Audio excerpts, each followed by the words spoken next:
Welcome to vision TV news. Vision TV news కు స్వాగతం. జగ్గయ్యపేట శ్రీ ముత్యాలమ్మ అమ్మవారి వీధిలో వెలిసిన శ్రీ ముత్యాలమ్మ అమ్మవారు శ్రావణ మాసం చివరి 4వ ఆదివారం అనగా సెప్టెంబర్ 1వ తేదీన వివిధ పుష్పాలతో అలంకరించిన పుష్పాలంకరణలో భక్తులకు దర్శనమిచ్చారు. భక్తులు 50 మంది దేవాలయములకు విచ్చేసి అమ్మవారిని దర్శించి తీర్థ ప్రసాదాలు స్వీకరించాలని ముత్యాలమ్మ అమ్మవారి ఆలయ కమిటీ భక్తులకు విజ్ఞప్తి చేస్తోంది.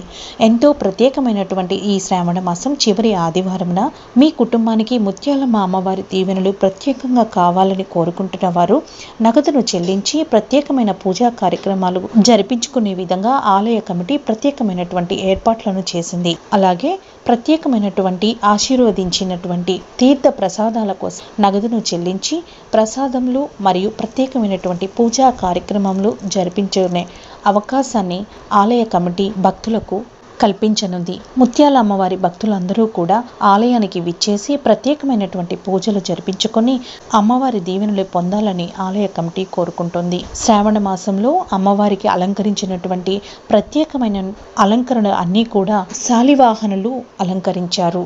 ఈ 4 వారాలు కూడా అమ్మవారు ప్రత్యేకమైనటువంటి అలంకారాలలో దర్శనమిచ్చి భక్తులను ఆశీర్వదించిందని నమ్ముతున్నాము.